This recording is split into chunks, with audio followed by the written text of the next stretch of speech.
Om Namo Bhagavate Vasudevaya.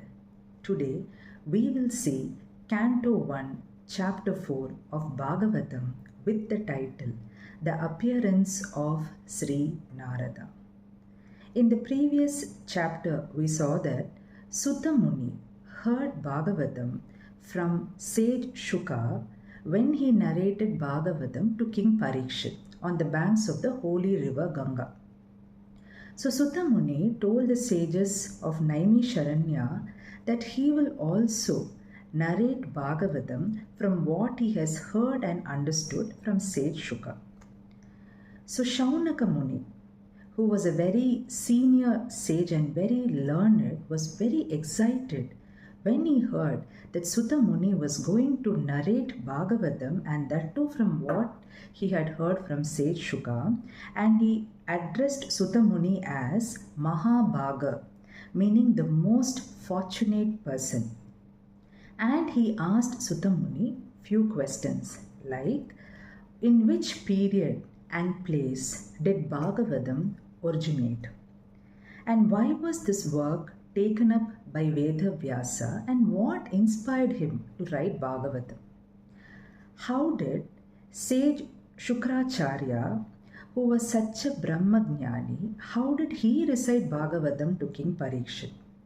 How did King Parikshit meet Shukracharya and hear Bhagavatam?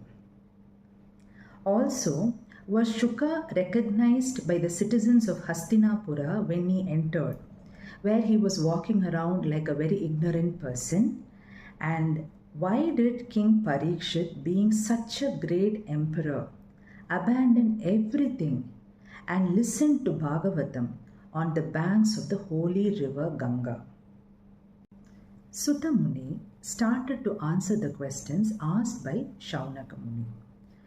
Veda Vyasa, the author of Bhagavatam, was born to Satyavati and Parashara Muni in the Dwapara Yuga.